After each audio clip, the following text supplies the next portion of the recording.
Anyways, Mila, you're up here. 5 things Cool. you learned. 5 things learned from Arsenal versus City.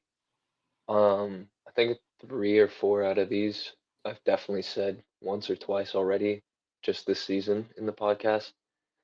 But I'll start with the main one I think, and is that Kusanov's recovery pace is absolutely necessary in this team. And I think I made it very vocal that I'm not sure if he should be the right back, game in, game out, but just in terms of him being on the pitch, that recovery pace is huge. We had to supplement that with a five back. How many times has Pep gone to a five back? I think that's pretty telling on his impact in the team. He's a young kid that's barely played in the Premier League, and he just has this one aspect along that sticks out along among his other aspects, I think, and that's the recovery pace.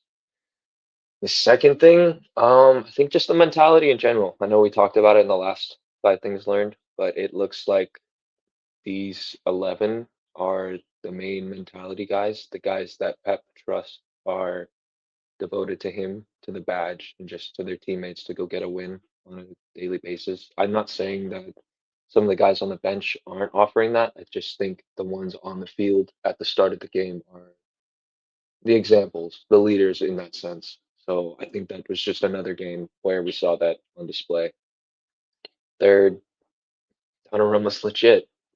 I don't know if that really needed much confirmation from anyone, but I've just seen a lot, and to only concede one this week, with this past 7 days of games in what many people thought would not be a good run of fixtures for us, to go out of it with 2 wins and a draw, conceding one to Arsenal out of all of those games is fantastic, I think, and he does a big part of that. That has to do with his technical ability and just his ability to lead the team. Holy crap!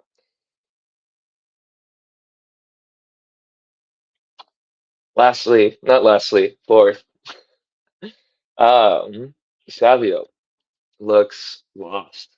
That was probably one of the most useless subs I've seen in a very long time from Pep, and whether that's because of the preseason transfer news that came out, or he's just feeling misplaced in the team. I thought he looked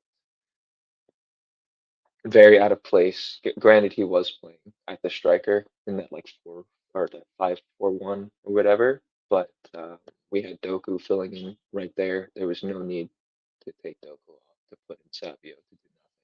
If you're already going to remove Holland from that, I think it's just silly to replace that position an extra time.